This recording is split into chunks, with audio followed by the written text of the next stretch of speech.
Headline sponsored by Abhilashi Group of Institution. Join us to beat the crowd.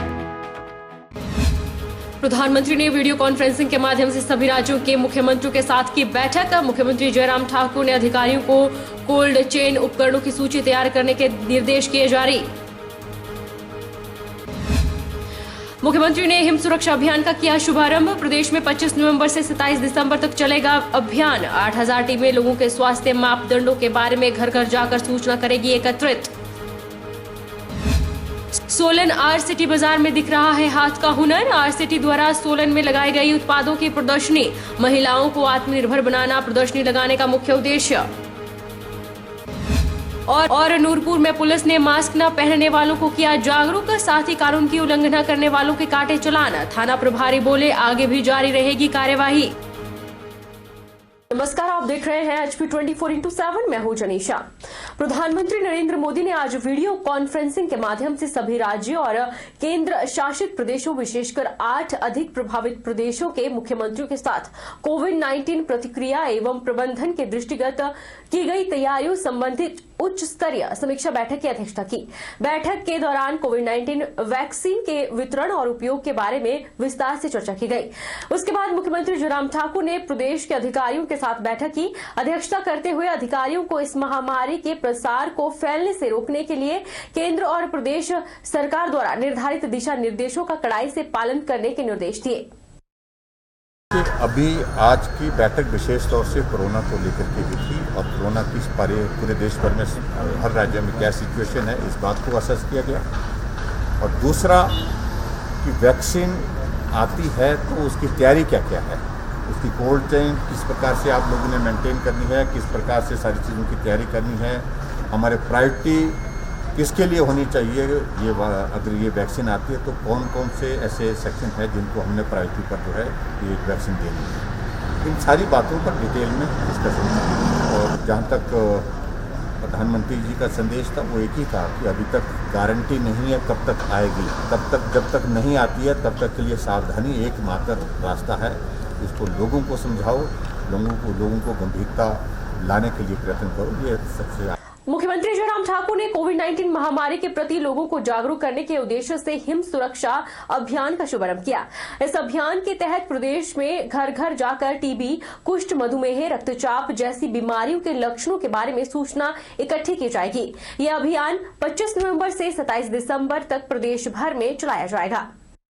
मुख्यमंत्री जयराम ठाकुर ने कहा कि अभियान में स्वास्थ्य, आयुर्वेद, महिला एवं बाल विकास, पंचायती राज विभाग, जिला प्रशासन और स्वयं सेवा संस्थाओं को शामिल कर लगभग 8000 टीमें होंगी जो लोगों के स्वास्थ्य मापदंडों के बारे में घर घर जाकर सूचना एकत्रित करना सुनिश्चित करेंगी। उन्होंने इस अभियान को सफल बनाने के लिए प्रदेश के लोगों से बीमारियों और स्वास्थ्य मापदंडों के बारे में उचित जानकारी प्रदान कर स्वास्थ्य कर्मियों को सहयोग देने का आग्रह किया। मुख्यमंत्री ने कहा कि इस अभियान के तहत न केवल लक्षण वाले कोविड-19 के मरीजों को खोजा जाएगा बल्कि अन्य बीमारियों से ग्रस्त रोगियों को भी सूचीबद्ध किया जाएगा। उन्होंने कहा कि इससे रोगियों को बेहतर स्वास्थ्य सेवाएं प्रदान करने में सहायता मिलेगी। मुख्यमंत्री ने कहा कि हिमाचल प्रदेश को वर्ष 2019 के तहत चलाए जा रहे टीबी मुक्त कार्यक्रम लागू करने वाला देश का उत्कृष्ट राज्य आंका गया है। हम मिलकर के इस संकट के दौर में मिलकर के काम करें, हिमाचल प्रदेश के हर नागरिक को जागरूक करने में अपनी भूमिका निभाएं और हर नागरिक का जीवन हम बचाने में सफल हो, कामयाब हो, उसके लिए हम सब मिलकर के काम करें। और हमारे पास ये पूरा डेटाबेस हो जाएगा किस घर में कौन आदमी शुगर का मरीज है, कौन आदमी ब्लड प्रेशर का मरीज है, कौन आदमी जो है वो हार्ट का पेशेंट है और कौन जो है ट्यूबरकुलोसिस का पेशेंट है, कौन जो है वो कुष्ठ रोग से प्रभावित है। इन सारी चीजों की हमारे पास जब जानकारी होंगी तो मुझे लगता है कि हम स्वास्थ्य के क्षेत्र में बेहतर सुविधा देने के लिए और बेहतर काम कर सकते हैं। इतना ही मुझे आज के इस कार्यक्रम। हिमाचल प्रदेश मुख्यमंत्री जयराम ठाकुर ने शिमला शहर में स्वच्छता बनाए रखने के लिए शिमला स्मार्ट सिटी के तहत 2 सफाई मशीनों को झंडी दिखाकर रवाना किया। ये 2 सफाई मशीनें निविदा प्रक्रिया के माध्यम से खरीदी गई हैं। मशीनों का निर्माण डुल्वो इटली द्वारा किया गया है और messrs Lions sewerage limited, Rajendra palace, नई दिल्ली द्वारा आपूर्ति की गई है। ये मशीनें विभिन्न अन्य शहरों में भी सफलतापूर्वक चल रही हैं। शिमला शहर की सड़कों की सफाई के लिए खरीदी गई सफाई मशीनें ड्यूल्वो 6000 और ड्यूल्वो 3000 आकार की है। इन मशीनों की लागत 2.41 करोड़ और 1.81 करोड़ रुपए है। इसके अलावा शिमला स्मार्ट सिटी लिमिटेड ने 1 वर्ष की अवधि के लिए उपभोग्य सामग्रियों, पुर्जों और मानक कार्यशाला उपकरणों के लिए वित्त पोषित किया है। दोनों मशीनें सेल्फ प्रोपेल्ड मैकेनिकल सक्शन मशीनें हैं। मशीन की प्रभावी निगरानी के लिए इन दोनों मशीनों में जीपीएस की सुविधा उपलब्ध है। बड़ी मशीन की हॉपर क्षमता 6.2 CUM है और छोटी मशीन की क्षमता 3.3 CUM है। बिटिया फाउंडेशन ने आज एएसपी के माध्यम से मुख्यमंत्री को ज्ञापन भेजा है। बिटिया फाउंडेशन ने सुंदरनगर के छत्तर की नीलम कुमारी को इंसाफ देने की मांग उठाई है। दरअसल सुंदरनगर की ग्राम पंचायत छत्तर के जितेंद्र कुमार ने बड़े भाई और भाभी के अत्याचारों के चलते आत्महत्या की है और सुसाइड नोट भी छोड़ा है। पुलिस ने कार्रवाई करते हुए दोषियों को हिरासत में भी लिया था, लेकिन उन्हें जमानत मिल गई। वहीं अब बिटिया फाउंडेशन ने ज्ञापन के माध्यम से दोषियों पर कड़ा कार्रवाई करने की मांग की है। उनका कहना है कि जितेंद्र की पत्नी और उनके बच्चों को अब जान का खतरा है, इसलिए पुलिस मामले में सख्त कार्रवाई करे। अगर कार्रवाई नहीं हुई तो आंदोलन का रास्ता अपनाया जाएगा। को इनके ससुर द्वारा, इनके जेठ और जेठानी द्वारा इतना ज़्यादा प्रताड़ित कर दिया गया कि आज इसके पति ने फांसी लगा ली। और मेरे हिसाब से, मेरी नज़र में तो वो आत्महत्या नहीं, हत्या है जो उन लोगों ने मिलकर करी है। और आत्महत्या करने के बाद उन्होंने एक सुसाइड नोट भी लिखा था। मैं बताना चाहूँगी आत्महत्या के मेन कारण क्या है। अभी जितेंद्र जी ने फसल लगाई थी, उसमें आज हम खुद देख के हैं बैंगन लगे हैं, सब्जी लगी है, लेकिन सब्जी लगने के बावजूद उसको तोड़ने नहीं दिया गया और वो फसल पेड़ों पे खराब हो गई। एक मजदूर अपना पेट पालने के लिए जो भी सब्जी उगाता है, अगर आप उसको खेत में ही नष्ट कर देते हो, पहली बड़ी बात। दूसरी बात, इनके पास सर ढकने के लिए छत नहीं है।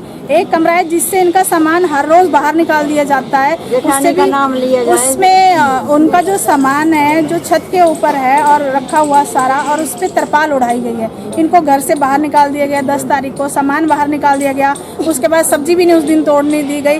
और ये अपने पैसे से मजदूरी करके जब मकान बनाने लगे, वहाँ भी इसकी जेठानी और जेठ ने रोक दिया काम। और छोटे छोटे इसके 2 बच्चे हैं जिनको आज इस बात के लिए डराया जाता है कि आपका करैक्टर खराब कर देंगे, ताकि आप कल को नौकरी न कर सके, आपको किसी लड़की से इल्जाम लगवा देंगे। आज ये बच्चे भी डर की जिंदगी जी रहे हैं, नीलम भी डर की जिंदगी जी रहे हैं, और इसके पति तो इतनी डर की जिंदगी जी रहे थे कि उन्होंने अपनी दुनिया ही खत्म कर ली। छात्रा ने जो हमारे जोगिंदर भाई साहब ने जो फांसी लगाई, तो उनकी पत्नी यहाँ पर जो आई है डीसी ऑफिस में एएसपी साहब से जो है इन्होंने अपनी रखी है अपने बच्चों के बारे में। तो हम भी उसी बात में पूरी छात्र पंचायत जो है इनके साथ है कि जैसे हरि सिंह का जो बच्चा जो है जिसने फांसी लगाई है, तो उसने अपने लड़के को तो जो अधिकार, जो उसका अधिकार बनता था वो नहीं दिया। तो जो ये नीलम कुमारी और इसके 2 बच्चे, छोटे बच्चे हैं अभी, ये कैसे उन बच्चों का गुजारा करेगी। तो इसकी जिम्मेदारी जो है इसके घर वाले ने जो है अपने पिता के ऊपर दी है कि वो इसका मकान भी बनवाए और जो उसके अधिकार थे वो भी उनके दे। तो मैं विभाग से भी यही आशा करती हूँ कि जिस बात के लिए आए हैं हम, कि वो अधिकार इनको उनकी तरफ से मिले और इन बच्चों का जो अधिकार है वो भी मिले। तो छात्र पंचायत पूरी इसी बात पर है। घर भी नहीं वो लोग आ रहे हैं, हमने उनसे कांटेक्ट भी किया, लेकिन वो फ़ोन नहीं उठा रहे हैं। तो मैं, अगर ऐसी बात होती है कि वो इनके अधिकारों के प्रति आड़े आते हैं, तो पूरी छात्र पंचायत इनके साथ है और इनके जो अधिकार है उनके दिलवाने में इनके साथ रहेगी। सुंदरनगर से जो डेपुटेशन आया था, इसमें इन लोगों को बताया गया कि इस केस में जो है पुलिस के द्वारा 306 IPC में मुकदमा दर्ज है और संबंधित जो आरोपी हैं उन्हें अरेस्ट किया गया था, जिनकी जो है अदालत से जमानत हुई है। और डेलीगेशन को जो कानूनी प्रक्रियाओं के बारे में समझाया गया और बताया गया कि जो भी इस केस के चश्मदीद गवाह हैं उनके बयान लिखे गए हैं, और भी कोई इसमें गवाह यदि बयान देना चाहता है तो उसके बयान वैसे लिखे जाएंगे और जल्द ही केस का जो आरोप पत्र संबंधित अदालत में पेश किया जाएगा। रुकेंगे एक छोटे से ब्रेक के लिए, ब्रेक के उस पार फौरन लौटेंगे।